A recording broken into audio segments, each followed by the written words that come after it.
तर नमस्कार मित्रांनो आणि त्यांच्या मैत्रिणींनो. तर आज बनवतोय आपल्या जीवनातला पहिला व्लॉग. म्हणलं एक लॉंग व्हिडिओ टाकावा. यूट्यूबला एक दिवसापासून इच्छा होती की स्वतःच आपलं एखादं यूट्यूब चॅनल सुरू करावं, स्वतःचे व्हिडिओ टाकावेत. जरी कोणी व्हिडिओ नाही बघितलं तरी आपण 1-2 वर्षांनी बघायचं की बाबा आपण असं होतो, हे अशा जमिनीत केलं आपण, हे असं झालं तसं झालं. म्हणून ह्या आठवणी एकदम स्टोअर करायच्यासाठी मी आता यूट्यूब चॅनल ओपन केले आणि त्या यूट्यूब चॅनलवर सगळं अपलोड करणार आहे. आता बघू शकता ही आता आलो रानात मी. आपल्याला काय एवढं ब्लॉगचं काय जुळत नाही, आज बनवतोय. तर आज आलो इकडं रानात. बघू शकता हे कोथिंबीर केली सगळी, आता हे सगळी गावातच उगवले. ही कॅरेट घेऊन आलो काढायला. ही फुडली मका दिसते का? ही मकासुद्धा आपलीच आहे. पुढं ह्या मकाच्या पुढं ना हे खांब दिसतो का? हे खांबापर्यंत हे वावर आहे. त्या ऊसाच्या अलीकडे बांधते तिथे आणि तितकं सगळं आपण ते आता हे मका आहे हे लिंबाचे थोडंसं पुढं आणि तिथनी पुढं बाजरी पेरली आहे आणि इकडं कोथिंबीर केली ती. इकडं सगळी कोथिंबीर केली ती कोथिंबीर काय सगळी आता मोठी ती काढली आणि ती थोडी बारीक राहिली.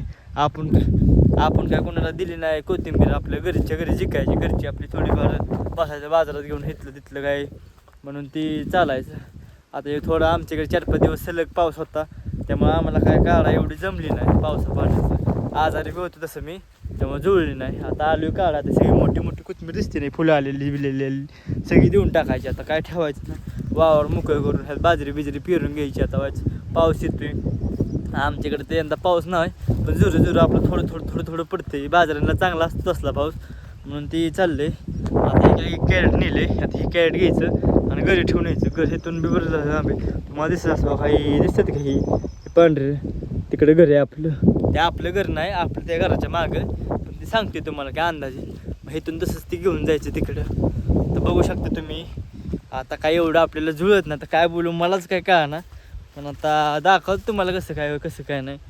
कोथिंबीर का ही गावात बघा किती कोथिंबीर कमी, कांगडीचं जास्त दिसतोय ह्याच्यात, दिसतोय का?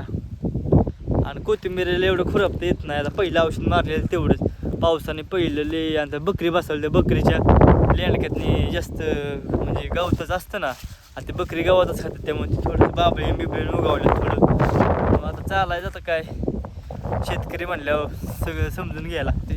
बरं असं तर बघू आता पुढं काय होते. काढतोय कोथिंबीर मग दाखवतो तुम्हाला कसं काय, किती काढले किती नाही.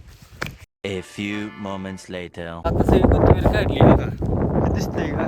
हे कुठची सगळी कोथिंबीर काढली कॅरेटात भरली. आता तुम्हाला काय कोथिंबीर फोडतानाचं काय लय दाखवलं नाही, म्हणलं लय व्हिडिओ मोठा होईल, लय मोठा व्हिडिओ करायला नको. आता हे कोथिंबीरीचं कॅरेट घेतो आणि डायरेक्ट निघतो घरात.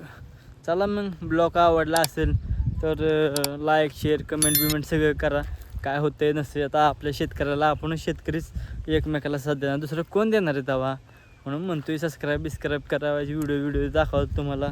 बघा माझी जिंदगी कशी झेंड झाली ती शेती करून. शाळा शिकलो नाही असं झाले, शाळा शिकतोय म्हणजे शाळा शिकलो नाही असं नाही. शाळेत आहे मी 13वीला आता गेलोय म्हणजे ॲडमिशन जायचं आहे अजून. चालतंय मग. आणि मग असे म्हटले वावर आपलं नाही, वावर खांडाने घेतलं म्हणजे आपलंच झालं असं नाही, खांडाने घेतलं करायला. बरं चालते. जय महाराष्ट्र, जय कर्म.